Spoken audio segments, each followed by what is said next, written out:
Alright, what we're going to do here is kind of explain a little bit of what I got going on and been doing. When I started this channel, I started it for the family because they live far away, and it was just for the grandkids and the family so everybody could keep tabs on what I'm doing.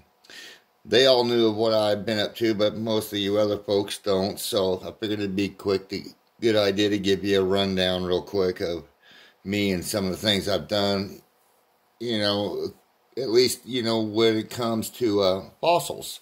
So I'm going to try to make this quick and painless as possible.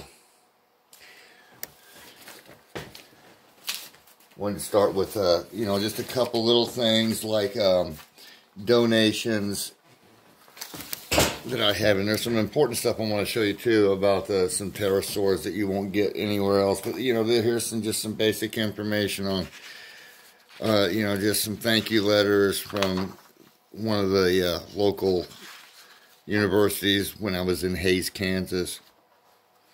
Different.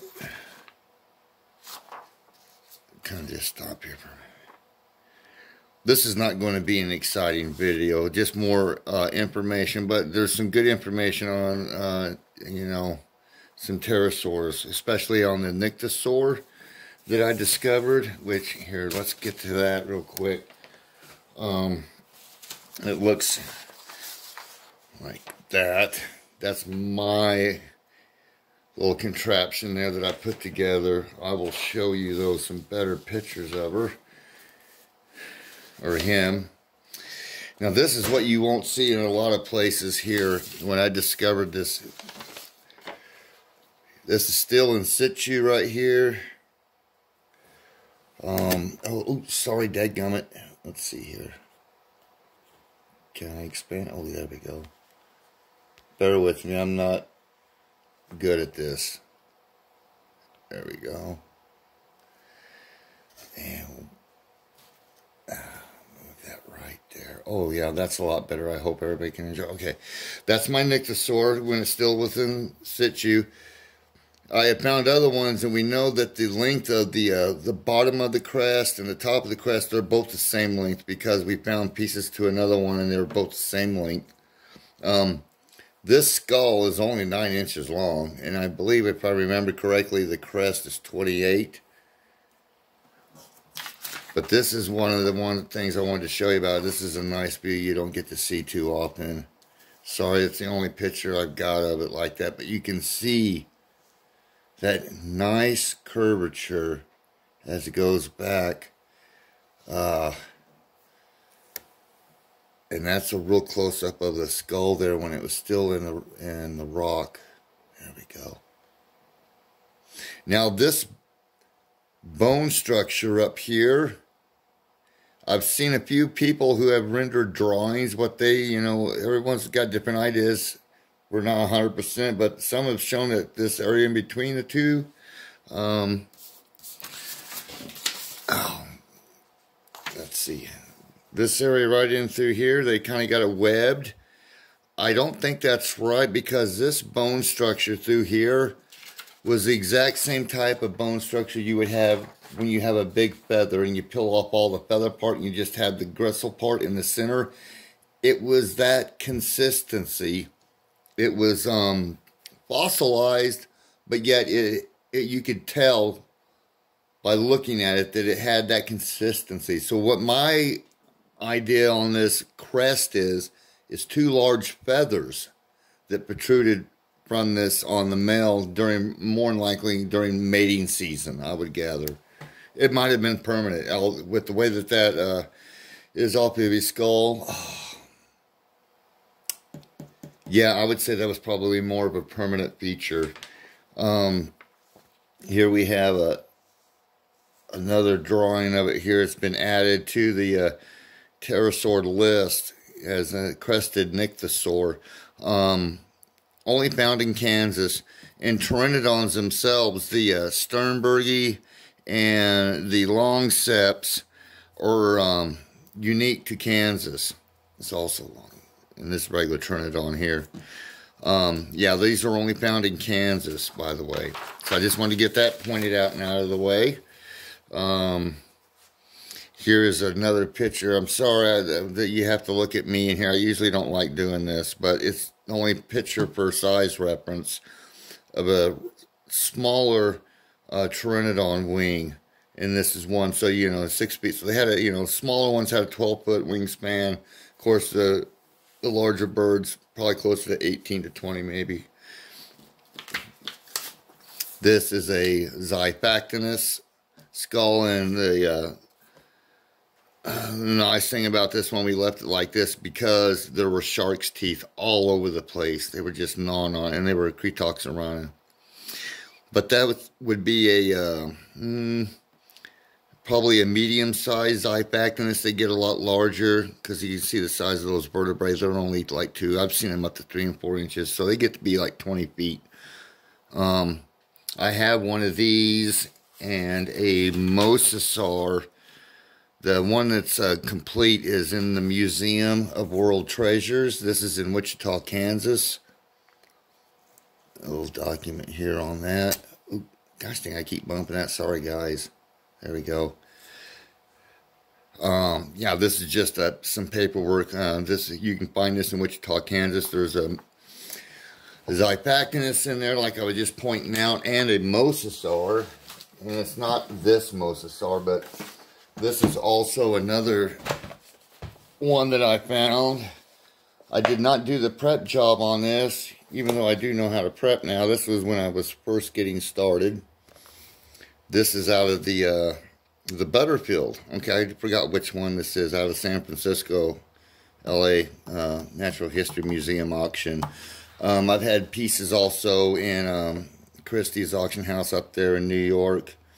And there's some stuff scattered all over, Japan. I don't know, that goes all over. But anyways, it was a nice little complete mosasaur. I think this was a platycarpus, maybe, or, oh yeah, it was platycarpus. And it was pretty complete.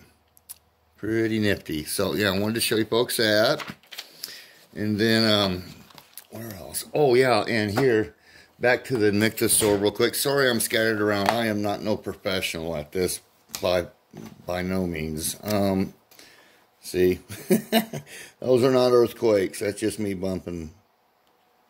This is National Geographic, and when is it? What? November 2017, and they did an article in here on pterosaurs, and I just wanted to show you they added the one of mine that we had found is now in here. They don't mention me, but anyways, I thought that was pretty cool that I got that to get in there. So let's show one other thing. Oh, it's also written about in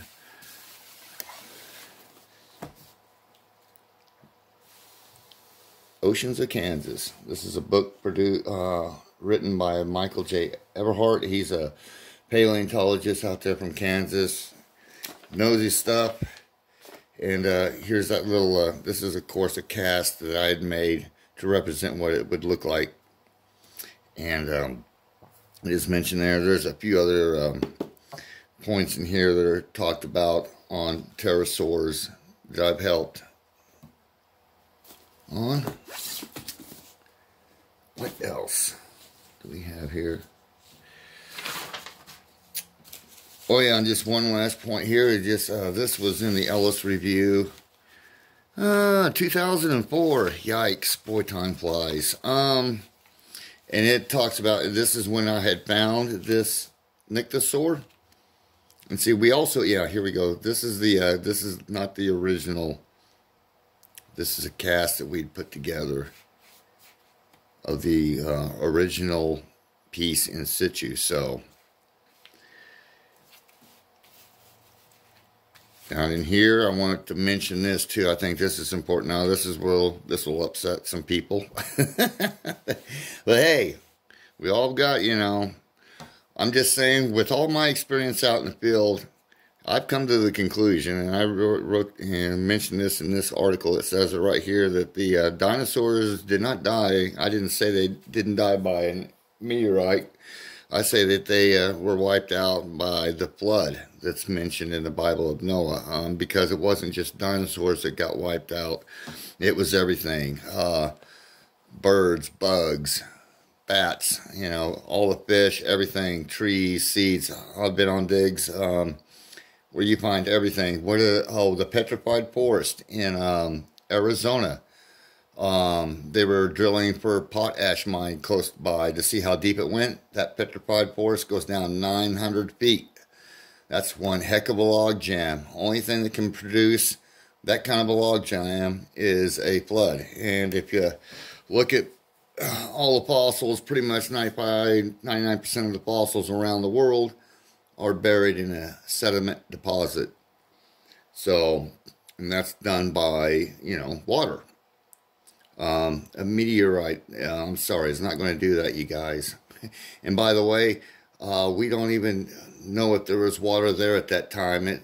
With the latest discoveries of pyramids and other ancient structures way down below the waterline in the ocean, it suggests that the ocean was far less deeper than it is now, or anyways, different discussion later day. I just want to get that point across. That's where I'm at with that. So, thanks for watching. I know that wasn't the best of videos, and I didn't rehearse, and I'm not a video expert, but this one kind of had to be done so people got an idea of where I've been with this. And, you know, it was a hobby that got started and just kind of spun out of control. I've collected rocks all my life, and I really enjoy it, and it's a lot of fun. And I'm still doing it, and hope to have some more stuff here soon to show you. Oh yeah, I wanted to mention too, worked on a T-Rex. Actually was in charge of the dig off and on for quite some time. So the Rex was, her name is, what do they call her? Oh, Victoria. She's on a tour right now, or at least was last year. So look it up. Nice little Rex, 199 bones. Pretty complete. Sue was 220. All right, I'll shut up. Thanks for watching, guys. Bye.